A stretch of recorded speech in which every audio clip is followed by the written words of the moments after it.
blemishes, spots, pimples, bumps. There are so many words we can use when it comes to acne, so it can be a little bit confusing. Don't think your skin big banish. Welcome back to the Acne channel with your girl Liz, aka Pretty Progress 23. So today we're going to talk about the 6 different types of acne, so you guys know how they form, what they look like, how to treat them, and so it's going to be skincare 101. So there are 2 categories: non-inflammatory acne and inflammatory acne. The first category, non-inflammatory acne, are comedones. So this includes blackheads and whiteheads. They're not red or sore or painful. It's usually embedded in the skin and the body hasn't responded to this spot as a form of infection yet. So it's kind of just sitting in the skin and sitting there idly, and it's actually really easy to treat compared to inflammatory acne, which leads me to category 2. This includes papules, pustules, nodules, and cystic acne. This type of acne is usually painful and it's bedded in deep layers. It's usually red and swollen, and it's a bit harder to treat.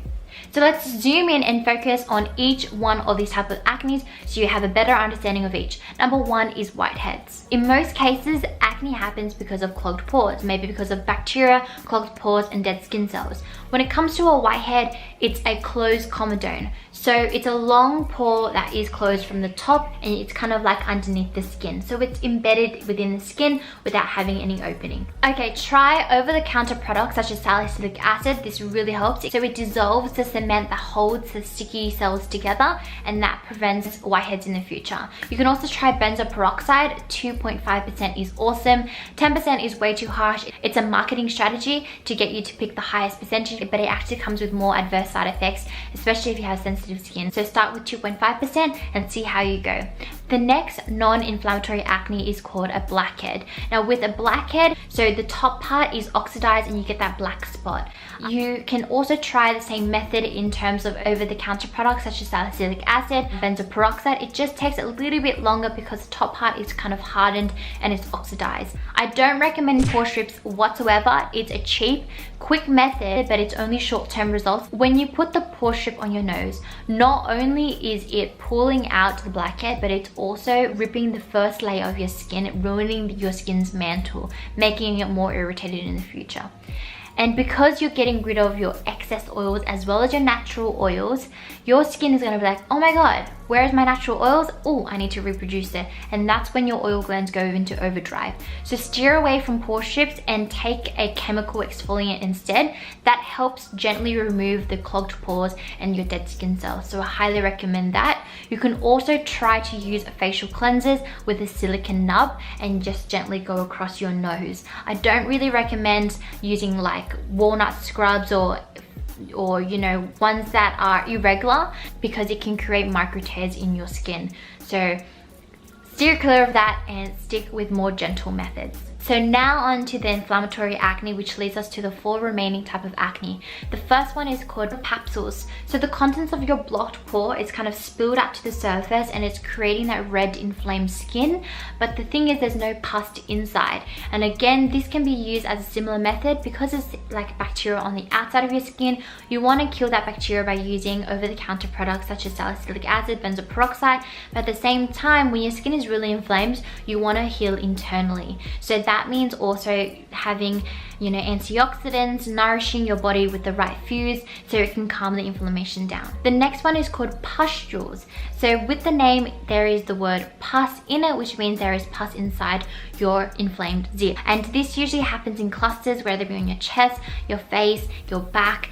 And you can also use the same method as over-the-counter products. A lot of the times dermatologists and doctors also recommend you to try antibiotics or birth control because hormones in your body can also lead you to have acne. However, I highly recommend you to steer away from antibiotics and birth control because there are a number of side effects where it damages your gut.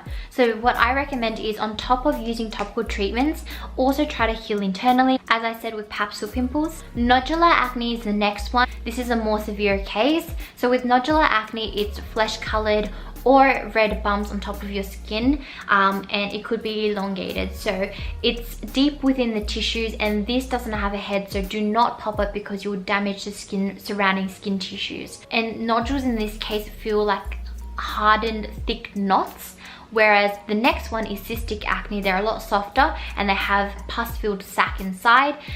Cyst comes in clusters, and they are also another form of severe acne. It is larger in size compared to the first two that I was talking about in the inflammatory acne category. Cystic acne and nodular acne is really hard to treat. Sometimes people get steroids injected in those spots for the inflammation to calm down, but it is a long process where I highly recommend you to heal holistically. Because nodular acne and cystic acne is on the deeper layers of your skin, topical treatments such as benzoyl peroxide, salicylic acid might not work as effectively as it would for surface level pimples. And when I mean by holistic approaches, that means changing your lifestyle in many different ways. Having adequate sleep.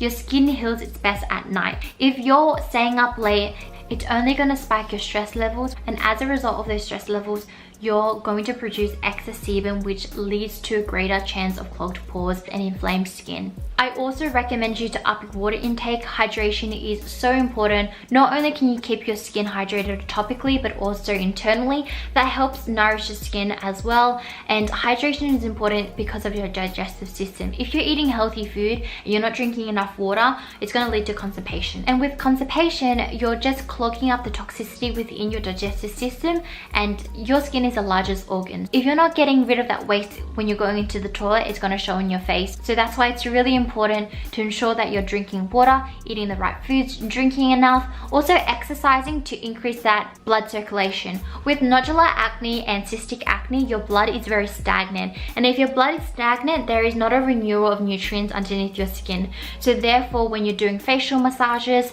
when you're exercising and increasing the flow, you have a better chance of healing at a faster rate. So those are some of my recommendations. I hope this video was helpful. Whatever type of acne that you have right now, I hope you find a solution for you, and I hope you also enjoy the journey of finding solutions. So don't just wait for clear skin, but enjoy the ride. It can be really tough to rewire your brain in a way where you see your journey as a positive kind of lesson, a positive journey, but you guys can do it. Big kisses and have a lovely day. Mwah. Bye guys.